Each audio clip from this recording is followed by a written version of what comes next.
A Bahia atravessa um momento delicado na segurança pública, com a guerra de facções e a letalidade policial. O governo da Bahia pediu ajuda à Polícia Rodoviária Federal para combater o crime organizado, principalmente nas divisas com outros 3 estados. Nesta sexta-feira, mais 3 pessoas foram mortas em confrontos com a polícia.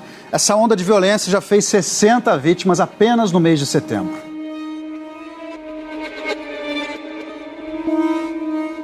Segundo o Anuário Brasileiro de Segurança Pública, houve 6.659 assassinatos na Bahia no ano passado. O estado é o primeiro em números absolutos e o segundo mais violento do país em termos proporcionais, atrás apenas do Amapá. O relatório produzido pelo Fórum Brasileiro de Segurança Pública aponta que as 4 cidades mais violentas do país estão na Bahia. Jequié, no Sudoeste, lidera essa lista com 88,8 homicídios para cada grupo de 100 mil pessoas, seguida por Santo Antônio de Jesus, no Recôncavo, Simões Filho e Camaçari, que ficam na região metropolitana de Salvador. Em nota, a Secretaria de Segurança Pública da Bahia afirmou que intensificou o combate às organizações criminosas em Jequié para conter os crimes relacionados principalmente às disputas entre traficantes. No ano passado, a Bahia também se tornou o estado com maior número de mortes em decorrências de ações policiais, com 1.464 ocorrências, 28 por semana em média. Apenas em setembro foram contabilizadas mais de 60 mortes em confrontos policiais no estado, mas a contagem é extraoficial e os números podem ser muito maiores. O estado é administrado pelo PT há quase 17 anos e, neste tempo, viu a segurança pública entrar em colapso. A sucessão de governos petistas, passando por Jacques Wagner, Rui Costa e agora com Jerônimo Rodrigues, viu crescer o poder das organizações criminosas e não conseguiu contê-las. A Polícia Militar sabe que pode contar com o governador. Minha ordem não é matar, minha ordem é direitos humanos. Minha ordem é preservar a vida para que a gente possa até, a partir do que nós prendemos, levantar a situação. Mas a polícia tem que ser firme. Se é disputa de facções, faça fora daqui. A Bahia não comporta isso e não vai comportar. 8 das facções que disputam territórios na Bahia foram fundadas no próprio estado. Já outras 2 vieram de fora, o primeiro comando da capital, PCC de São Paulo, e o Comando Vermelho, CV do Rio, que disputam o fornecimento de armas e drogas. Moradores de um bairro da periferia de Salvador vivem com medo. Há um mês, facções rivais disputam o tráfico de drogas na região. Em 15 dias, 7 pessoas foram feitas reféns por homens armados que fugiam da polícia. Um estudo do Instituto Sou da Paz mostrou que em 2020, apenas 22% das mortes violentas na Bahia foram solucionadas. A média brasileira é de 37%. A questão é que os problemas de segurança na Bahia têm respingado no governo federal também do PT. A área é a que tem a pior avaliação do governo entre os brasileiros, segundo pesquisa Atlas divulgada no fim de setembro. Nesta quinta-feira, o ministro da Justiça, Flávio Dino, foi até a Bahia para anunciar um auxílio ao combate à criminalidade no estado. Nós estamos fazendo doações para a polícia da ordem de 1.300.000, para o sistema penitenciário do estado 5.200.000, mais uma unidade da PRF, 411 mil, e a PRF vai começar a Operação Divisa, desenhada junto com o estado, que todas as ações que o presidente Lula determinou são feitas em parceria com os estados, independentemente do partido que governa o estado. Por falar em Dino, o ministro tem recebido críticas por focar nas questões sobre o ato antidemocrático de 8 de janeiro e deixado outros temas da pasta de lado. Além disso, cargos importantes, como a Secretaria Nacional de Segurança Pública, foi entregue a um político derrotado nas últimas eleições e especializado em temas tributários.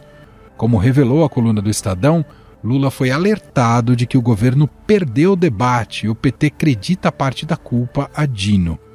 Sem nenhum projeto robusto na área e com o Centrão reivindicando o desmembramento da pasta para criar o Ministério da Segurança Pública, o governo Lula entrou em uma encruzilhada. Diante dessa pressão toda do PT para ocupar a justiça, o Lula teve uma conversa com o diretor da PF e com o Flávio Dino e disse com todas as letras que ele não vai separar o Ministério da Segurança Pública do Ministério da Justiça.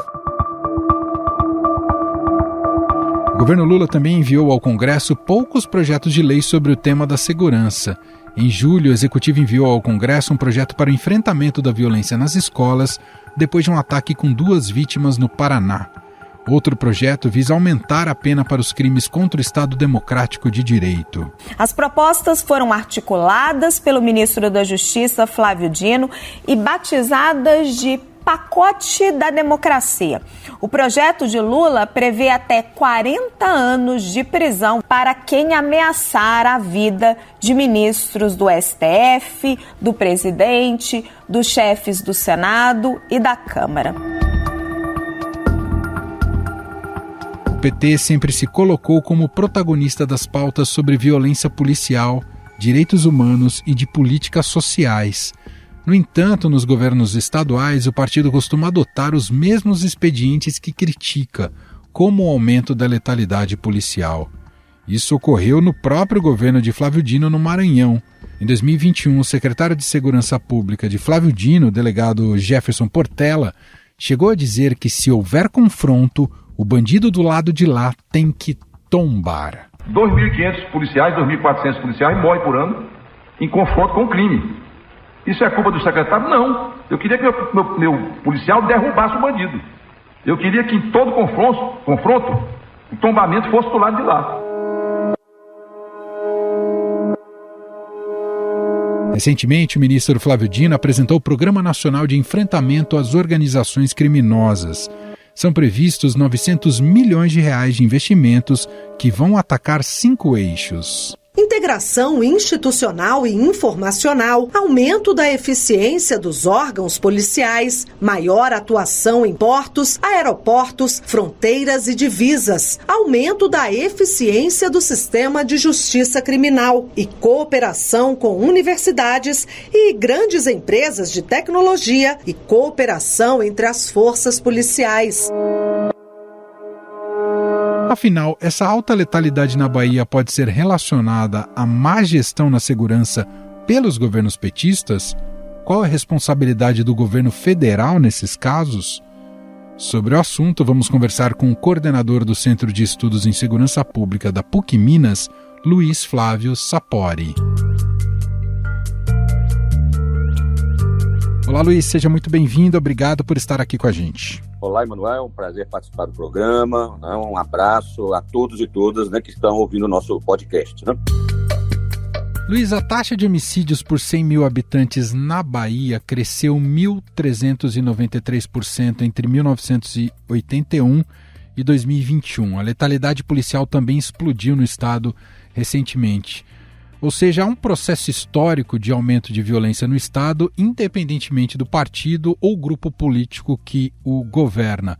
Agora, o PT, que está no poder desde 2007, sempre ofereceu um discurso de solução para a segurança pela via social e educativa, mas se mostrou incapaz de reverter o quadro, aliás, contribuiu para piorá-lo ali no caso baiano. Então eu queria começar te perguntando, Luiz, quais foram os principais erros para a gente chegar a esse estágio que, infelizmente, a Bahia enfrenta neste momento? A Bahia é mais um caso de um estado, de uma unidade federativa do Brasil, com situação grave, de acentuação muito acelerada da violência, dos homicídios, fortalecimento das facções criminosas, do tráfico de drogas.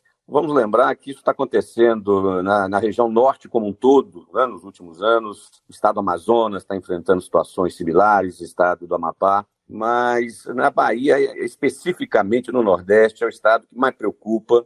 Infelizmente, a Bahia hoje tem entre as 10 cidades mais violentas do Brasil, em termos de taxa de homicídios. Se não me engano, os últimos dados do Fórum, pelo menos 5 ou 6 cidades da Bahia estão entre as 10 mais violentas do Brasil, Algo indefensável. Isso mostra que, efetivamente, a atuação do governo estadual, dos sucessivos governos estaduais, nesse estado, foi incompetente, trabalhou mal, não conseguiu diagnosticar o problema, não conseguiu definir com clareza uma política pública mais consistente, de repressão qualificada, de contenção da letalidade policial. Não há dúvida, um legado perverso do governo petista na Bahia, não tem como negar, são fatos históricos. Em outros estados brasileiros, né, o governo petista também teve legados muito ruins. É um problema da esquerda brasileira de maneira geral, viu, Emanuel? Infelizmente, né? A esquerda no Brasil, de maneira geral, ela não tem uma concepção de segurança pública mais abrangente, que consiga conciliar a prevenção social ao crime, que é importante, não há dúvida que é, mas a repressão qualificada do crime, o combate à impunidade, Emanuel, é decisivo. Dessa maneira, se a gente não fizer isso, nós não vamos reduzir a violência no Brasil. Esse ponto é muito interessante, Luiz. Como balancear a questão do encarceramento em massa, que muitos especialistas apontam como um problema, mas ao mesmo tempo a impunidade no Brasil é assustadora. Como chegar a esse equilíbrio? Eu não sei se são coisas que estão correlacionadas, Luiz. Eu acho que a sua questão é fundamental. Eu acho que o debate nacional tem que passar por aí, Manuel, pelo diagnóstico e pela convicção de que essas duas medidas, repressão qualificada do crime, prevenção social do crime, são duas diretrizes absolutamente complementares. Elas não se opõem, elas não são excludentes, como o debate nacional tem colocado nos últimos 30 anos. Se a gente for fazer uma análise das medidas legislativas tomadas no Brasil, do Congresso Nacional, nesse período pós-Constituição de 88, se a gente analisar o que os governos estaduais têm feito em termos de ações de combate ao crime, os vários planos federais, desde o segundo governo Fernando Henrique Cardoso, o que a gente vai constatar, Emanuel, é uma oscilação, repressão pura e simples ao crime. Recentemente aconteceu, né, no governo Bolsonaro, numa perspectiva meramente repressiva de bandido bom e bandido morto, e do outro lado uma visão muito ingênua, equivocada, de que com políticas de saúde, de educação, né, como se o Bolsa Família pudesse por si só conter a criminalidade no país. Não são excludentes, por uma razão muito simples, Emanuel. A criminalidade, ela tem duas maneiras de você lidar com ela, segundo os estudos e a experiência internacional, e mesmo nacional. Você tem que, de alguma maneira, evitar que jovens se tornem criminosos, principalmente ali na faixa de 10 a 15 anos. Né? Isso é a prevenção social. Atuar, Emanuel, nesse momento, né, em certas regiões da cidade, para que esses jovens não sejam cooptados pelo tráfico de drogas, mas, ao mesmo tempo, você tem que lidar com as facções criminosas, com os assaltantes, os estupradores, o tráfico e as milícias que dominam territórios. E você não faz. Você não lida com essa criminalidade mais sofisticada e violenta, Emanuel, se você não for firme com a polícia, se você não tiver inteligência policial, se você não melhorar a investigação criminal, se você não diminuir a morosidade da justiça no julgamento e, principalmente, se você não encarcerar criminoso. Encarcerar é fundamental. Não há como reduzir crime sem encarceramento. Percebe como as duas dimensões são complementares? Elas não são excludentes. E a gente observa na Bahia, Luiz, uma fragmentação das facções. O que explica esse fenômeno por lá? Uma situação peculiar da Bahia, mais recentemente, os indícios e os estudos têm apontado, e mesmo as investigações policiais, né, naquele estado, têm revelado que não há um domínio de uma facção criminosa, né? Não há um monopólio do varejo do tráfico de drogas naquele estado, por enquanto, como aconteceu em outros estados nordestinos, como aconteceu em São Paulo, ou mesmo uma situação similar no Rio de Janeiro. Então, você não tem nem o PCC, nem o Comando Vermelho conseguindo hegemonia naquele estado, e nem mesmo facções locais, porque tem prevalecido facções locais, que a princípio não estão se aliando com esses grupos nacionais.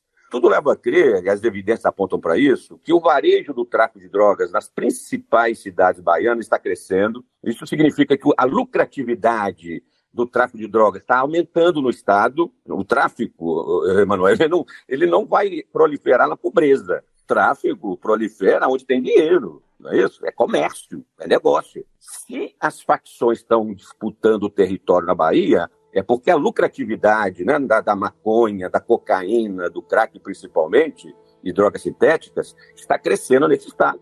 disputa de poder nos vários estados, mobilização de jovens, recrutamento de jovens armados. E parece que, e me preocupa muito, viu, Emanuel?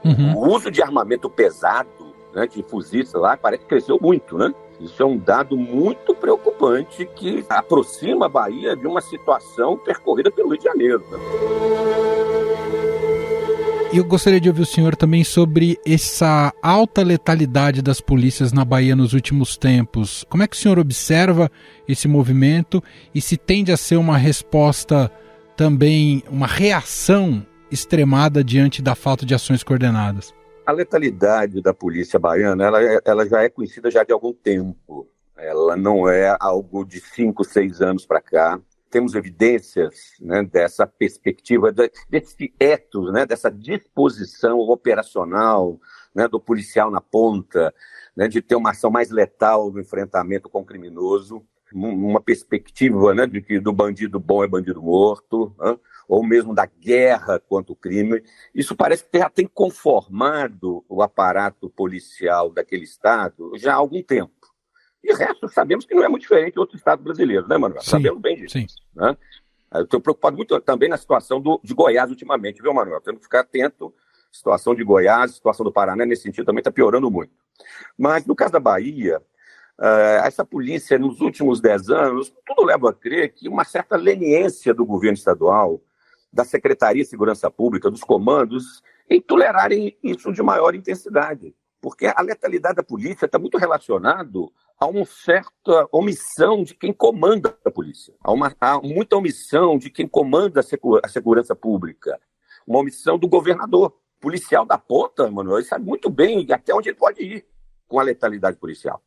Se ele está matando com mais facilidade, se o gatilho está frouxo, como eles costumam dizer, meu irmão, é sinal de que há algum grau de anuência das instâncias superiores. E aí está, de alguma maneira, se consolidando uma lógica perversa, uma racionalidade equivocada, de que a única maneira de enfrentar esse problema das facções do tráfico na Bahia é através do confronto. A discussão aqui nem é de direitos humanos, percebe, Manuel? A gente não está fazendo aqui uma discussão de direitos humanos, a gente poderia fazê-lo. O argumento é racional, é o que funciona e o que não funciona no controle do crime, do tráfico e das facções. Já está provado, com todas as evidências práticas e científicas, de que o modelo carioca, o modelo, né, do Rio de Janeiro, de enfrentamento, de guerra ao crime, de operações policiais, né, em favelas, na troca de tiros, morte lá, morte cá, não tem resultado nenhum. Ele é ineficiente, ele é ineficaz. Mas, infelizmente, isso não ainda foi percebido pelas elites políticas baianas, né? Isso não foi percebido ainda pelos comandos policiais, e muito menos pelos secretários de segurança pública que se sucederam na Bahia nos últimos 10, 15 anos. Falando um pouco também sobre essa modulação de discurso da esquerda, professor, é muito comum ouvirmos uma defesa pela desmilitarização das polícias como uma via de solução.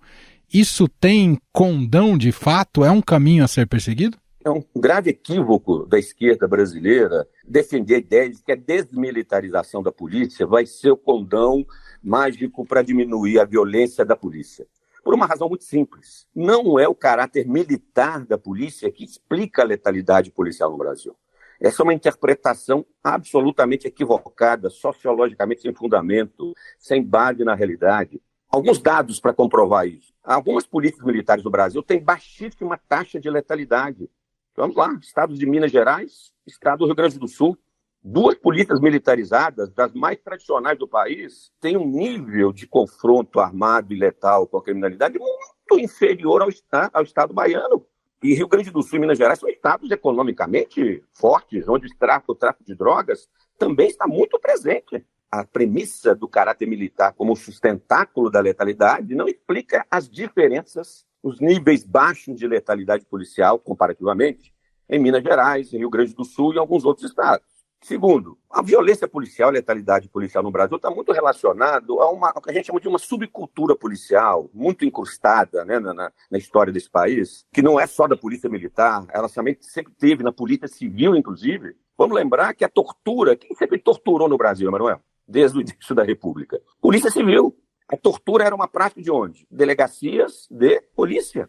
Polícia não militarizada. Não há como você atribuir a peculiaridade ao caráter militar como se ele tivesse toda a origem dos abusos de poder da ação policial no país. Isso é historicamente sem fundamento. A cultura militar não explica o fenômeno. Na verdade, existe uma subcultura policial, infelizmente histórica, na polícia militar, na polícia civil, está chegando em algumas guardas municipais, infelizmente, está chegando na polícia penal, infelizmente. Esse ethos do policial herói, do policial guerreiro, do policial armado em fuzil que vai enfrentar de forma heróica o criminoso, matar o criminoso e garantir a ordem da sociedade. Esse mito, Emanuel, está muito incrustado, disseminado na base das polícias brasileiras, meu amigo, infelizmente. Bom, enquanto a gente grava aqui a nossa conversa, professor, o ministro da Justiça, Flávio Dino, ministro da Justiça e Segurança Pública, Flávio Dino, tem uma agenda justamente na Bahia para discutir o aumento da criminalidade ali no estado. Menciono isso para te perguntar o quanto deveria ser a responsabilidade de articulação e projetos do governo federal em relação à segurança pública. E se até aqui o ministro Flávio Dino já deu indicativos concretos que pode pavimentar um caminho melhor para o Brasil. A responsabilidade do governo federal é muito grande na segurança pública. Principalmente nós estamos falando do Ministério da Justiça e Segurança Pública hoje. Não é a responsabilidade direta de combater o crime no cotidiano, porque quem tem que lidar cotidianamente nas ruas das nossas cidades com o crime são as polícias estaduais, são o sistema prisional estadual, é o Ministério Público estadual. Então são as instâncias estaduais. O governador, concretamente, é que tem que assumir uma maior responsabilidade nessa área, indiscutivelmente. Por outro lado, é fundamental que o governo federal, que o Ministério da Justiça e Segurança Pública, coordene um esforço nacional. É isso que a gente tem, de alguma maneira, e eu particularmente tenho chamado a atenção para isso nas minhas entrevistas, é a grande lacuna da gestão do Flávio Dino. Eu entendo que até agora, Emanuel, ele foi relativamente bem. O ministro Flávio Dino, nesses 9 meses de gestão, ele tem lidado com muitas crises. Desde o 8 de janeiro, que foi uma crise política gravíssima. Tivemos situações em escolas, você vai te lembrar no primeiro semestre, massacres, chacinas em escolas. Nós tivemos o problema da Amazônia, que ele enfrentou bem até agora. Desmatamento ilegal, garimpo ilegal, invasão ilegal de terras indígenas. Ele atuou relativamente bem em todas essas situações, como agora, na Bahia, no Rio de Janeiro, fazendo e gerenciando bem as crises, como eu digo. É um bom gestor de crises até o momento, mas o que está ficando cada vez mais claro para nós, e há muito tempo a gente tem dito isso no Brasil, os estudiosos do tema, precisamos de um grande plano de segurança pública que possa ter ações de curto, médio e longo prazo, Emanuel. A gente não pode continuar enxugando gelo, apagando incêndio, gerenciando crises. Se apaga e resolve uma crise agora, ano que vem volta outra. No ano seguinte, a situação volta. Você tem casos graves de violência o tempo inteiro voltando à tona. E a gente não resolve o problema, porque a gente não vai nos fatores de risco do problema, a gente não vai nas causas. A gente não faz um plano coordenado, União, Estado e municípios. A gente raramente consegue integrar Polícia Militar, Polícia Civil, Polícia Federal, Polícia Rodoviária Federal, Ministério Público. Percebe? O esforço que a gente tem que fazer é muito grande. Não é para amanhã. Não é um esforço que você vai resolver em um mês. Mas alguém precisa tomar a iniciativa de articular todo esse aparato num grande plano nacional de controle do crime no curto, médio e longo prazo. E volto a dizer, quem tem que fazer isso? O governo federal, o ministro da Justiça e Segurança Pública. E ele tem em mãos uma lei para fazer isso, que é a Lei do Sistema Único de Segurança Pública, criada, implantada em 2018. Só para a gente fechar, queria colher um comentário seu também, professor, sobre, não especificamente sobre o caso, mas o quanto ele é simbólico do nosso estágio, da falta de segurança no país, esse crime bárbaro que ocorreu na madrugada desta quinta-feira no Rio de Janeiro, com os 4 médicos baleados, 3 deles mortos. Muito grave, Muito grave. Ainda nesse momento, da nossa entrevista, não temos ainda evidência do que é da motivação, Manuel? Ainda algumas hipóteses estão vindo à tona. A hipótese mais recente, nesse momento, é talvez chacina cometida por engano. Você deve estar acompanhando algumas notícias nesse sentido. Pode ser que uma hipótese tenha sido um crime cometido por milicianos, com uma vítima confundida, mas não é hipótese. A gente ainda não sabe, não podemos, então, arriscar. O que é grave no fato? Não apenas o número de pessoas que foram assassinadas, o perfil dessas pessoas, mas o momento, a forma como aconteceu, numa via pública, num horário de movimento, mesmo que na madrugada do Rio de Janeiro tinha muito movimento, a ostensividade, né, a forma abusiva como os criminosos agiram. Eles sabiam que o quiosque tinha câmeras, eles não estavam com nenhum tipo de proteção, de balaclava. Eles foram de uma maneira bastante audaciosa para cometer o crime, com uma execução claramente já, né, intencionada.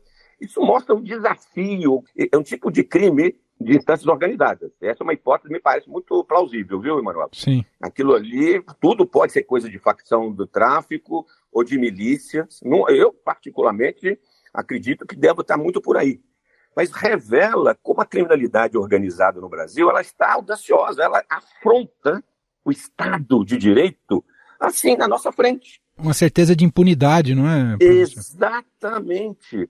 Sabe onde é que isso está acontecendo hoje de maneira muito ostensiva na América Latina? No México. Esse é o meu grande medo, é o meu grande temor, que a situação do México acabe se disseminando no Brasil também, como está chegando no Equador agora, como a Colômbia ainda enfrenta situações similares. O risco da mexicanização do Brasil me preocupa muito, onde facções do crime organizado, milícias, polícia muito violenta, corrupção de todas as várias esferas políticas. Isso, o Estado de Direito, a democracia fica muito abalada e corrompida. É um pouco a situação do Rio de Janeiro. Infelizmente, o Rio de Janeiro hoje, o Estado do Rio de Janeiro é um exemplo muito concreto de um Estado de Direito frágil, fraco. O Rio de Janeiro é o case que o restante dos estados brasileiros devem olhar e falar o seguinte: não podemos cometer o mesmo erro. O restante do Brasil não pode chegar ao ponto que o Rio de Janeiro chegou, como revela esse crime, essa chacina absolutamente audaciosa lá na Barra da Tijuca. Muito bem. Ouvimos aqui Luiz Flávio Sapori, coordenador do Centro de Estudos em Segurança Pública da PUC Minas, gentilmente atendendo a nossa reportagem. Obrigado pela entrevista, Luiz. Obrigado, meu prezado amigo Emanuel. Um abraço a todos e todas que nos ouviram. Estadão Notícias. Este foi o Estadão Notícias de hoje, sexta-feira, 6 de outubro de 2023. A apresentação foi minha, Emanuel Bonfim. Na produção, edição e roteiro, Gustavo Lopes, Jefferson Perleberg, Laís Gotardo e Vitória Ribeiro. A montagem é de Moacir Biasi. E o nosso e-mail, podcast@estadão.com. Um abraço para você e até mais.